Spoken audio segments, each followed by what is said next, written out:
Hello everyone, स्वागत है आप सभी का आपके अपने यूट्यूब चैनल जीएस बाय शुभा में। कैसे हैं आप सब लोग? मैं आशा करती हूँ आप सब लोग बहुत ही अच्छे होंगे, एकदम स्वस्थ होंगे। चलिए अब अपनी आज की पॉलिटी की क्लास पर आते हैं। तो हम क्या पढ़ रहे हैं? हम पढ़ रहे हैं salient features of the constitution, संविधान की प्रमुख विशेषताएं।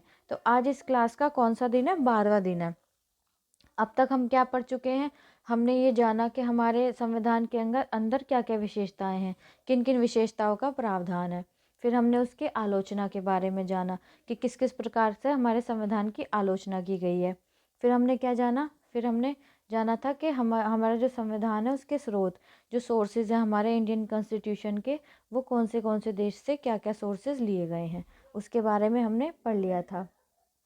ठीक है, मैं आशा करती हूँ ये सब क्लासें आपके क्लियर होंगी सारी चीज़ें। आज हम क्या जानने वाले हैं? आज हम जानेंगे अनुसूचियों के बारे में। संविधान की जो अनुसूचियां हैं, संविधान के अंदर जिन अनुसूचियों के बारे में बताया गया है, तो हम बस एक नज़र डालेंगे कि कौन सी अनुसूची में क्या क्या बातें हैं, लेकिन डिटेल में हम जब उसका टॉपिक आएगा तब डिटेल में कवर कर लेंगे। ठीक है, चलिए अब अपनी आज की क्लास स्टार्ट करते हैं। तो हम क्या पढ़ने वाले हैं? हम पढ़ने वाले हैं संविधान की अनुसूचियाँ। ठीक है, चलिए अब जानते हैं कि अनुसूची के बारे में क्या क्या चीज़ें बताई गई हैं।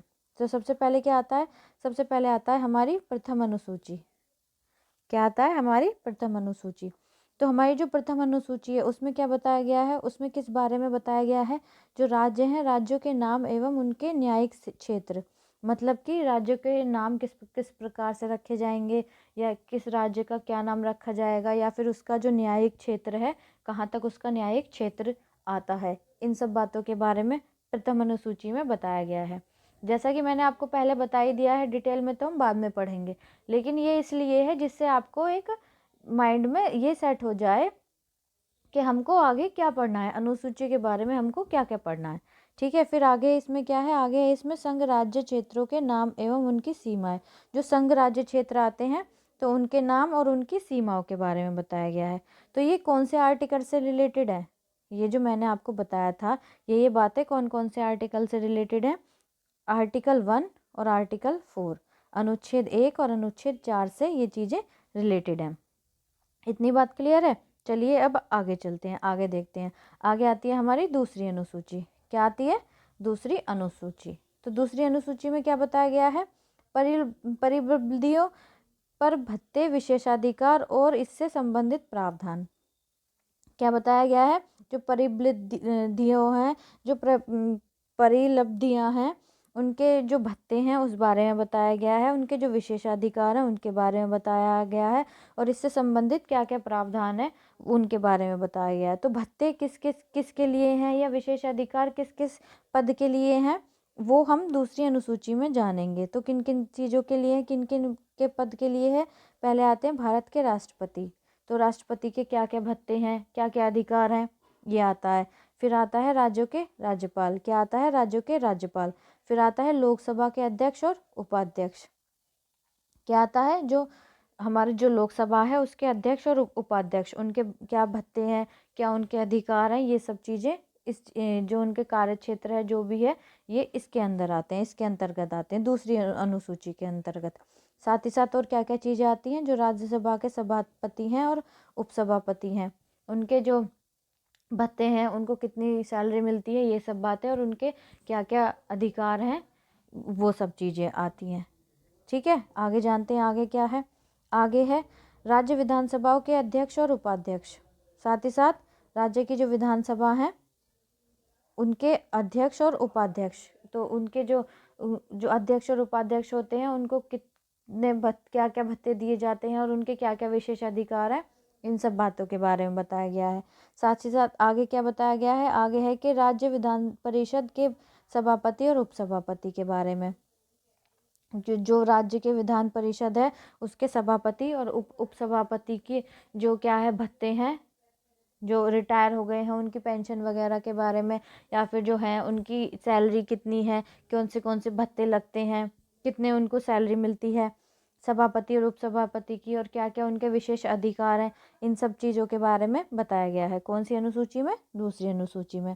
आगे क्या है, आगे जानते हैं जो सर्वोच्च न्यायालय है उसके न्यायाधीश, जो हमारा सुप्रीम कोर्ट है उसके जो जज हैं उनके बारे में, उनके अधिकार क्षेत्र के बारे में बताया गया है, उनके भत्ते वगैरह के बारे में कि उनको कौन कौन से भत्ते मिलते हैं, क्या क्या मिलता है, ये सारी चीज़ें बताई गई हैं। ये कौन सी अनुसूची में बताई गई हैं, ये दूसरी अनुसूची में बताई गई हैं।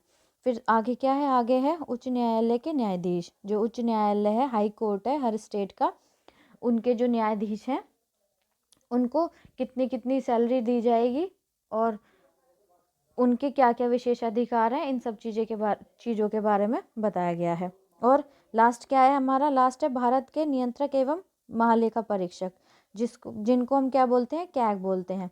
तो कैग जो हैं भारत के जो नियंत्रक एवं महालेखा परीक्षक हैं, जो कैग हैं, उनके भत्ते, उनको कौन से भत्ते दिए जाते हैं, किस रूप में उनकी जो सैलरी है वो उनको प्राप्त होती है, साथ ही साथ उनके क्या क्या अधिकार हैं, उनके अधिकार क्षेत्र में क्या क्या चीज़ें आती हैं, ये सब कौन सी अनुसूची में बताया गया है, दूसरी अनुसूची में बताया गया है।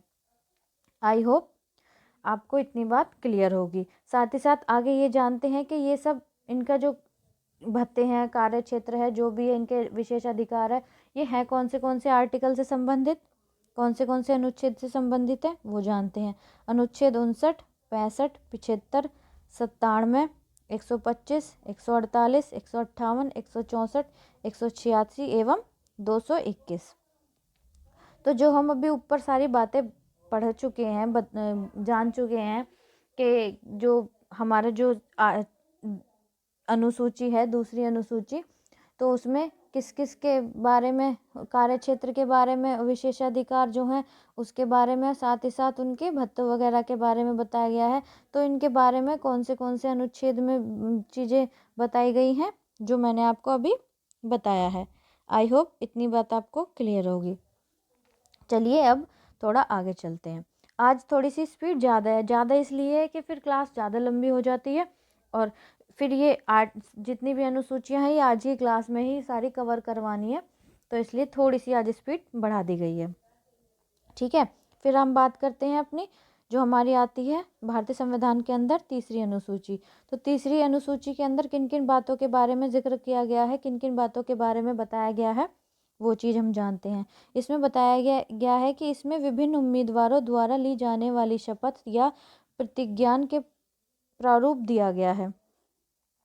इसमें क्या बताया गया है कि जो उम्मीदवार हैं, उम्मीदवार से मतलब है कि मंत्री हो गए, न्यायाधीश हो गए, राष्ट्रपति हो गए, उपराष्ट्रपति हो गए, राज्यसभा के सभापति हो गए, उपसभापति हो गए, तो ये सब कौन है, इनको जो शपथ दिलाई जाती है, ठीक है, और उनके जो, या फिर हम प्रतिज्ञान बोल सकते हैं, जो इनको शपथ दिलाई जाती है, किस किस रूप में दिलाई जाती है, किस किस तरीके से दिलाई जाती है, तो तीसरी अनुसूची में इन सब चीज़ों के बारे में बताया गया है। ठीक है, अब हम ये जानते हैं कि शपथ लेते कौन है, कौन किसको शपथ दिलाता है, किस प्रकार दिलाता है, वो हम जानेंगे बाद में। लेकिन आज हम बस एक ओवरव्यू ले रहे हैं कि तीसरी अनुसूची में क्या प्रावधान है, तीसरी अनुसूची में क्या बताया गया है, जो हमारा जो भारतीय संविधान है उसकी तीसरी अनुसूची में किस बारे में बताया गया है। अब शपथ कौन कौन लेते हैं उनके बारे में जानते हैं। चलिए पहले आते हैं जो हमारे संघ के मंत्री होते हैं, उनकी शपथ के बारे में बताया गया है। फिर है संसद के लिए निर्वाचन हेतु जो अभ्यर्थी होते हैं उनके लिए, संसद के सदस्य, उनकी शपथ के बारे में बताया गया है। सर्वोच्च न्यायालय के न्यायाधीश कि उनको कौन शपथ दिलाता है या वो किसको शपथ दिलाते हैं, ये सब बातें बताई गई हैं, वो हम डिटेल में बाद में पढ़ेंगे। ठीक है, आगे क्या है, आगे है जो भारत के नियंत्रक एवं महालेखा परीक्षक कैग, उनकी शपथ के बारे में बताया गया है। जो राज्य के मंत्री होते हैं उनकी शपथ के बारे में बताया गया है। राज्य विधानमंडल के लिए निर्वाचन के लिए जो अभ्यर्थी होते हैं उनकी शपथ के बारे में इसमें बताया गया है, किसमें, तीसरी अनुसूची में। साथ ही साथ और किसके बारे में बताया गया है, जो राज्य का जो मंत्रिमंडल होता है उसके सदस्य जो होते हैं उनको शपथ कौन दिलाता है, किस प्रकार से वो शपथ लेते हैं, ये बताया गया है। साथ ही साथ जो उच्च न्यायालयों के जो न्यायाधीश होते हैं उनकी शपथ के बारे में बताया गया है। ठीक है, आई होप इतनी बात आपको क्लियर होगी। चलिए अब आगे चलते हैं, आगे जानते हैं कि ये कौन से अनुच्छेद से रिलेटेड है, इनके बारे में बातें कौन से अनुच्छेद में है? ये है अनुच्छेद 75, 84, 99, 124, 146, 173, 188 एवं 219। कौन से आर्टिकल्स हैं ये? 75, 84, 99, 124, 146, 173, 188 एंड 219। इन आर्टिकल्स में जो हमने अभी उपरोक्त बातें पढ़ी हैं उनके बारे में बताया गया है। ठीक है, चलिए अब आगे चलते हैं। आगे आती है हमारी चौथी अनुसूची। तो जो हमारी चौथी अनुसूची है वो किस बारे में बताती है? उसमें किस चीज़ के बारे में बताया गया है? जो हमारा भारतीय संविधान है उसके अंदर जो चौथी अनुसूची है उसके बारे में जानते हैं। राज्यों और केंद्र शासित प्रदेशों के लिए राज्यसभा में सीटों का आवंटन। स्टेट जो है, राज्य जो है, साथ ही साथ जो यूनियन टेरिटरीज हैं, तो उनके लिए जो राज्यसभा में किस किस राज्य के लिए या किस केंद्र शासित प्रदेश के लिए कितनी सीट आवंटित की गई हैं, तो इस सब के बारे में किसमें कौन से अनुसूची में बताया गया है? चौथी अनुसूची में, जो कि कौन से आर्टिकल से रिलेटेड है? जो कि आर्टिकल 4 से और आर्टिकल 80 से रिलेटेड है। आई होप इतनी बात आपको क्लियर होगी। चलिए अब नेक्स्ट चलते हैं अपनी पांचवी अनुसूची की तरफ। पांचवी अनुसूची आती है। पांचवी अनुसूची में हमारी में क्या बताया गया है? पांचवी अनुसूची में बताया गया है जो अनुसूचित और जनजाति क्षेत्र से जो प्रशासन तथा नियंत्रण के बारे में उपबंध। जो अनुसूचित जाति और जनजाति जो लोग होते हैं उनका जो क्षेत्र आता है, तो उनके प्रशासन के बारे में बताया गया है और उनके नियंत्रण के बारे में बताया गया है। कौन सी अनुसूची में? पांचवी अनुसूची में। तो हम कह सकते हैं कि हमारी जो पांचवी अनुसूची है वो किससे रिलेटेड है? जो अनुसूचित और जनजातीय क्षेत्र हैं उनके प्रशासन और नियंत्रण से रिलेटेड है। तो अब ये कौन से अनुच्छेद से रिलेटेड है? कौन से आर्टिकल में आता है? ये आता है आर्टिकल 244 में, आर्टिकल 244 में। आई होप इतनी बात आपको क्लियर होगी। चलिए नेक्स्ट अब आगे चलते हैं। आगे क्या आता है? आगे आती है हमारी छठवीं अनुसूची। हमारी छठवीं अनुसूची। अब छठवीं अनुसूची में किन बातों के बारे में बताया गया है उनके बारे में एक नज़र डालते हैं। जो असम, मेघालय, त्रिपुरा और मिजोरम राज्यों के जनजातीय क्षेत्र के प्रशासन के बारे में उपबंध। अब जो छठी अनुसूची है तो उसमें जो असम है, असम राज्य है हमारा, मेघालय है, त्रिपुरा है और मिजोरम है, ये जो 4 राज्य हैं, इन राज्यों के जो जनजातीय क्षेत्र आते हैं तो उनमें प्रशासन किस प्रकार से होगा, तो उनके प्रशासन के जो उपबंध हैं उसके बारे में बताया गया है। कौन सी अनुसूची में? छठी अनुसूची में। ये कौन से अनुच्छेद से, कौन से आर्टिकल से रिलेटेड है? तो ये है आर्टिकल 244 और 275। ठीक है, आई होप इतनी बात आपको समझ में आ गई होगी। चलिए अब आगे चलते हैं। आगे क्या आती है? आगे आती है हमारी सातवीं अनुसूची। हमारी सातवीं अनुसूची। तो हमारी जो सातवीं अनुसूची है उसमें किन बातों के बारे में जिक्र किया गया है, किन बातों के बारे में बताया गया है? संघ सूची। उसमें सातवीं जो अनुसूची है उसके अंदर हमारी 3 सूची आती हैं, संघ सूची, राज्य सूची और संवर्ती सूची। ठीक है, तो संघ सूची पर कौन कानून बनाता है? केंद्र। राज्य सूची पर राज्य कानून बनाता है और जो संवर्ती सूची है उसमें दोनों मिलकर कानून बनाते हैं। डिटेल में हम बाद में पढ़ेंगे, लेकिन अब एक नज़र डालते हैं इसमें क्या क्या बातें हैं। तो जो हमारी पहले आती है संघ सूची। जो संघ सूची है मूल रूप से 97 मगर फिलहाल 98 विषय हैं। जब हमारा जो संविधान मूल रूप से बनकर तैयार हुआ था तो उसमें 97 विषय थे, लेकिन अमेंडमेंट करके बाद में कितने विषय हो गए? 98 विषय। अब प्रेजेंट में हमारे जो संघ सूची है उसमें कितने विषय हैं, कितने सब्जेक्ट हैं? 98। ठीक है, आई होप इतनी बात आपको क्लियर होगी। चलिए आगे जानते हैं। आगे आता है हमारा राज्य सूची। तो राज्य सूची में जो मूल रूप से कितने थे विषय थे? 66, मगर अब फिलहाल में कितने हैं? 59, 59 सब्जेक्ट्स हैं, 59 विषय हैं। ठीक है, जब हमारा संविधान बनकर तैयार हुआ था तो तब उस टाइम कितने विषय थे? 66 विषय थे, लेकिन अब फिलहाल कितने रह गए हैं? कम कर दिए गए हैं, अब रह गए हैं 59 विषय। चलिए आगे जानते हैं। आगे क्या आता है? आगे आता है हमारा संवर्ती सूची के बारे में। तो जो हमारी संवर्ती सूची है मूल रूप से उसमें कितने विषय थे? 47 विषय थे, 47 विषय थे, लेकिन फिलहाल कितने हैं? अब प्रेजेंट में कितने हैं? 52 विषय हैं, 52 सब्जेक्ट्स हैं। क्वेश्चन इसमें से उठ के आ सकता है सीधे सीधे, डिटेल में तो हम बाद में ही जानेंगे। ठीक है, कभी आपको ये लग रहा हो कि इस क्लास में डिटेल में तो बताया ही नहीं जा रहा, तो डिटेल में भी आपको बताया जाएगा, सब्र रखिए। बस कल कल की और क्लास है, कल की क्लास में हम क्या कर लेंगे, कल की क्लास में हम जान लेंगे कि हमारा जो संविधान है उसको कितने भागों में डिवाइड किया गया है और कौन से भाग में किस किस बारे में बताया गया है।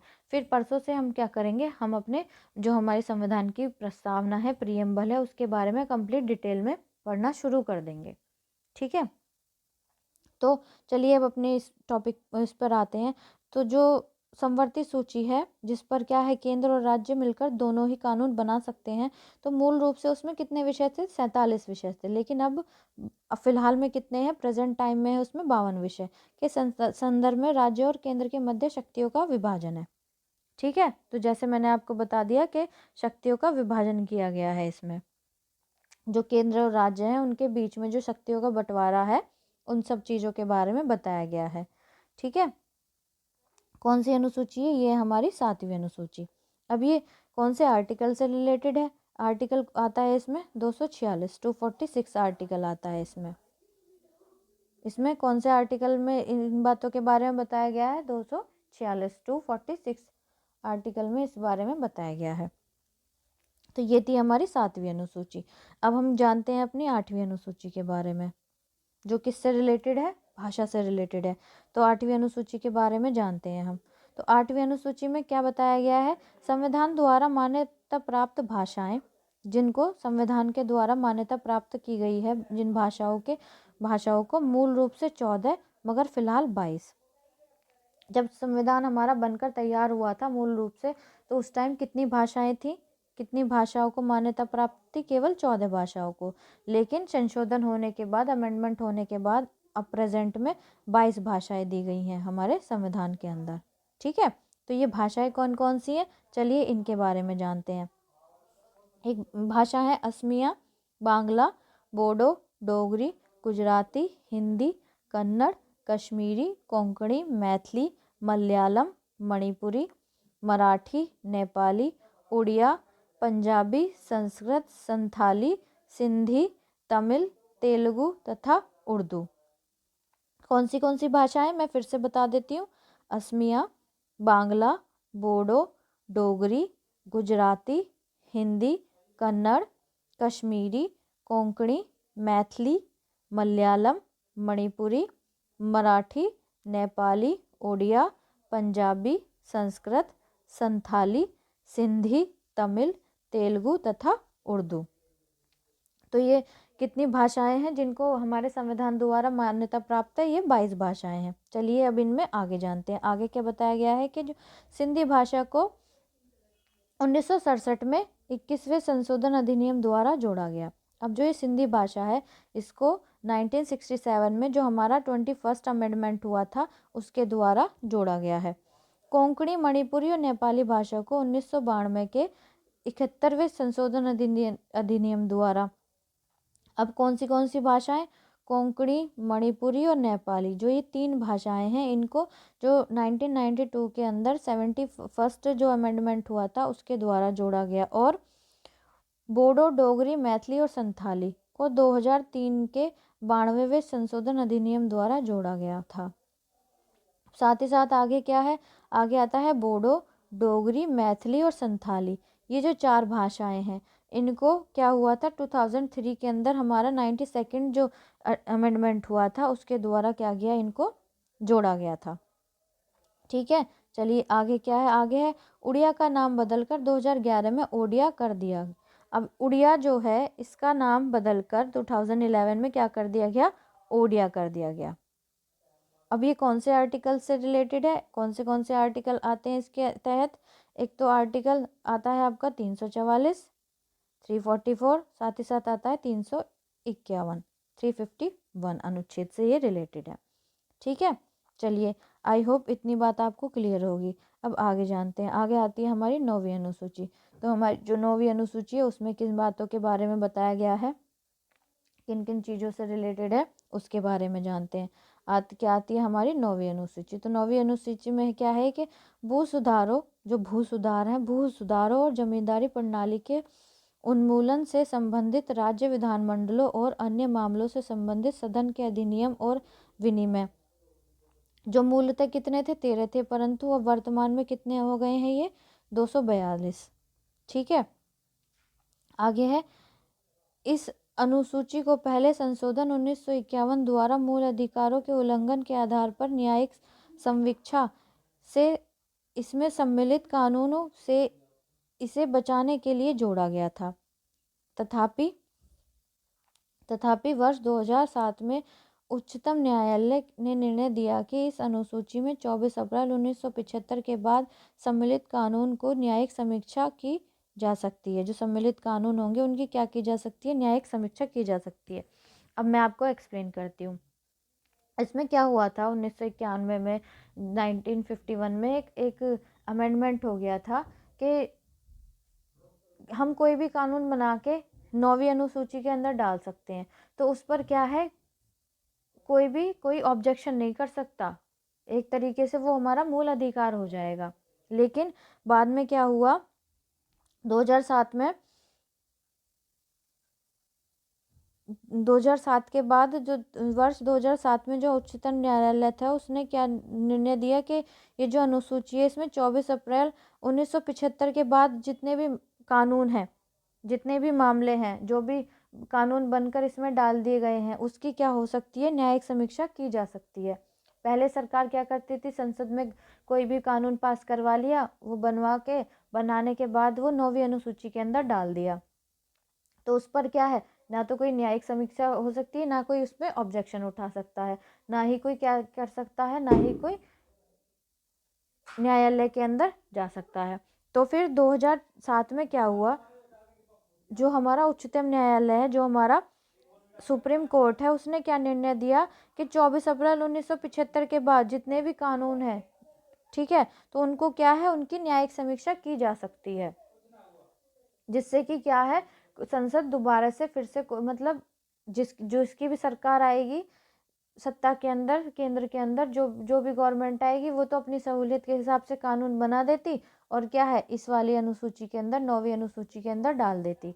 तो फिर सुप्रीम कोर्ट ने क्या निर्णय लिया कि 2007 के बाद के जो 24 अप्रैल 1975 के बाद जितने भी सम्मिलित कानून हैं उनकी क्या हो सकती है, न्यायिक समीक्षा की जा सकती है।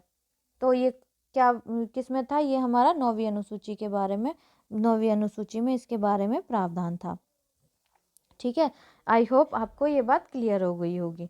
चलिए अब अपनी आते हैं 10वीं अनुसूची। हाँ, और एक बात, ये कौन से आर्टिकल से रिलेटेड है, इस आर्टिकल में कौन से आर्टिकल में इस बारे में दिया गया है, ये है 31 ख, 31 ख। कौन सा आर्टिकल है ये, कौन सा अनुच्छेद है, 31 ख।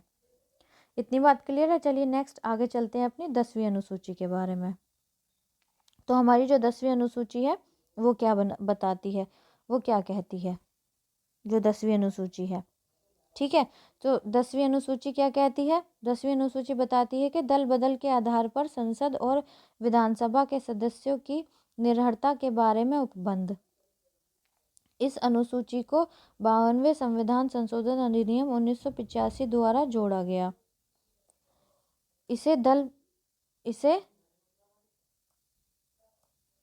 क्या कहा गया, इसे दल परिवर्तन रोधी कानून भी कहा गया। अब मैं आपको इसके बारे में समझाती हूँ। जो ये 10वीं अनुसूची है इसमें क्या बातें हैं, क्या बताया गया है। पहले क्या होता था कि कोई भी पार्टी सत्ता में आई, ठीक है, कोई भी MP या MLA बन गया, तो वो लोग क्या करते थे, वो लोग अब दूसरी पार्टी है कोई भी, वो उनको किसी भी तरीके का लालच देती, कुछ भी कहती, तो वो क्या करते, अपनी पार्टी बदल लेते, क्या करते, अपनी पार्टी बदल लेते। तो इस तरीके से क्या था, ये तो गलत था। तो क्या कहा गया, जो हमारा जो 52वां जो संविधान संशोधन अधिनियम हुआ, उसमें क्या हुआ, 1985 में जोड़ा गया, 1985 द्वारा जोड़ा गया था। तो इसमें क्या कानून बनाया गया था कि कोई भी अगर अपना दल बदलता है तो उसकी क्या है, उसके जो जिस दल में वो था, चाहे वो किसी भी पद पे था, तो उसकी क्या है, वो सदस्यता खत्म कर दी जाएगी। मतलब कि अगर सपोज कीजिए कि कोई हमारा लोकसभा का MP है, उसने जिस पार्टी से है, अब उसने कोई दूसरी पार्टी ज्वाइन कर ली है, तो जब जैसे ही उसने उसकी अपनी कोई दूसरी पार्टी ज्वाइन की है ना, तो जिस पार्टी में वो पहले था उसकी सदस्यता बिल्कुल रद्द कर दी जाएगी। अब वो अगर दूसरी पार्टी में जाता है तो अब उसको क्या है, दोबारा से इलेक्शन लड़ना पड़ेगा, तभी वो MP बन पाएगा। तो इसमें क्या है, 10वीं अनुसूची में इसके बारे में बताया गया था। आई होप ये आपको क्लियर होगा। ठीक है, चलिए आते हैं आगे। अब इसमें कौन से आर्टिकल में इसके बारे में बताया गया है, कौन से अनुच्छेद में इन बातों का प्रावधान है। अनुच्छेद 102 और अनुच्छेद 191। जब हम डिटेल में पढ़ेंगे तब इन सब चीज़ों के बारे में और डिटेल में जानेंगे। ठीक है, इतनी बात क्लियर है। चलिए नेक्स्ट आते हैं अपनी 11वीं अनुसूची पर। 11वीं अनुसूची में क्या बताया गया है। जो 11वीं अनुसूची है वो क्या कहती है कि पंचायत की शक्तियाँ, प्राधिकार व जमींदारियाँ, इसमें 29 विषय हैं। इस अनुसूची को 73वें संविधान संशोधन अधिनियम 1992 द्वारा जोड़ा गया था। अब 11वीं अनुसूची में क्या क्या बातें बताई गई हैं। जो पंचायत की शक्तियां हैं, प्राधिकार हैं और जमींदारियां हैं, इन सब चीज़ों के बारे में कौन सी अनुसूची में बताया गया है, 11वीं अनुसूची में। इसमें कितने विषय हैं, इसमें है 29 विषय, 29 विषय। तो इस अनुसूची को कब जोड़ा गया था, जब हमारा 73वां संविधान संशोधन हुआ था। कब हुआ था, 1992 में, 1992 के अंदर। तो 73वें संविधान संशोधन अधिनियम द्वारा 11वीं अनुसूची को हमारे संविधान में जोड़ा गया था। ठीक है, तो ये किससे रिलेटेड है, पंचायत से, पंचायत राज से ये समिति जो अनुसूची है ये रिलेटेड है। अब इसमें कौन से अनुच्छेद के बारे में जिक्र है, मतलब कौन सा अनुच्छेद है इससे रिलेटेड जिसके बारे में बताया गया है, वो आता है अनुच्छेद 243(6). तो 243(6) ये हम डिटेल में बाद में पढ़ेंगे। आई होप इतनी बात आपको क्लियर होगी। नेक्स्ट आगे चलते हैं, आगे आते हैं हमारी 12वीं अनुसूची। तो हमारी जो 12वीं अनुसूची है उसमें क्या क्या बातें बताई गई हैं, अब हम उन बातों के बारे में जानते हैं। कौन सी अनुसूची, 12वीं अनुसूची। 12वीं अनुसूची में क्या कहा गया है, जो नगर पालिकाओं की शक्तियाँ हैं, प्राधिकार व जमींदारियाँ हैं, इसमें 18 विषय हैं। जो पंचायत राज से रिलेटेड थी, पंचायती से रिलेटेड थी, उसके अंदर 29 विषय थे। लेकिन जो नगर पालिका से, जो शहरी क्षेत्र के अंदर आती है, उसमें उसकी शक्तियाँ हो गई, प्राधिकार हो गई, जमींदारियाँ हो गई, इसमें कितने विषय हैं, इसमें है 18 विषय। इस अनुसूची को 74वें संविधान संशोधन अधिनियम 1992 द्वारा जोड़ा गया। ये जो 12वीं अनुसूची थी इसको संविधान के अंदर कब जोड़ा गया था, इसको जोड़ा गया था जब 74वां संविधान संशोधन अधिनियम हुआ था 1992 के अंदर। तब इसको क्या किया गया, इसको संविधान के अंदर जोड़ा गया था। अब इसके बारे में कौन से आर्टिकल में बताया गया है, या ये कौन से आर्टिकल से रिलेटेड है, ये है 243(ब) से। कौन सा आर्टिकल, 243(ब). तो इस आर्टिकल में इसके बारे में बताया गया है, जो कि हम डिटेल में बाद में पढ़ेंगे। तो ये हो गई आपकी आज की कौन सी क्लास हो गई, अनुसूचियों के बारे में आज की आपकी क्लास हो गई। तो आज ये मैं आशा करती हूँ आज की जो आपकी ये क्लास है आपको अच्छे से समझ आई है। अगर आपको आज की क्लास अच्छी लगी है तो आप कमेंट में ज़रूर बताइएगा, और जो क्लास है इसको लाइक भी ज़रूर कीजिएगा। अगर आप चैनल पर नए हैं तो चैनल को प्लीज़ प्लीज़ प्लीज़ सब्सक्राइब कीजिएगा, और बच्चों से भी अपनी जो क्लास है उनको भी ये क्लास शेयर कीजिएगा, ताकि ज़्यादा से ज़्यादा बच्चे से चैनल पर जुड़ सकें। तो ऐसा करते हैं, आज के लिए हम अपनी क्लास इतनी ही रखते हैं। अब कल की क्लास में हम किसके बारे में जानेंगे, कल की क्लास में हम जानेंगे हमारा जो संविधान है उसके जो भाग हैं उनके बारे में हम जानेंगे, कि हमारे संविधान के अंदर कौन से भाग हैं और किस किस भाग में किन किन चीज़ों के बारे में बताया गया है। फिर उसके बाद हम अपना प्रस्तावना डिटेल में पढ़ के और पार्ट वाइज अपना कॉन्स्टिट्यूशन स्टार्ट कर देंगे। ठीक है, मैं आशा करती हूँ आज की क्लास आपको पसंद आई होगी। मिलते हैं कल की क्लास में, तब तक के लिए थैंक यू वेरी मच।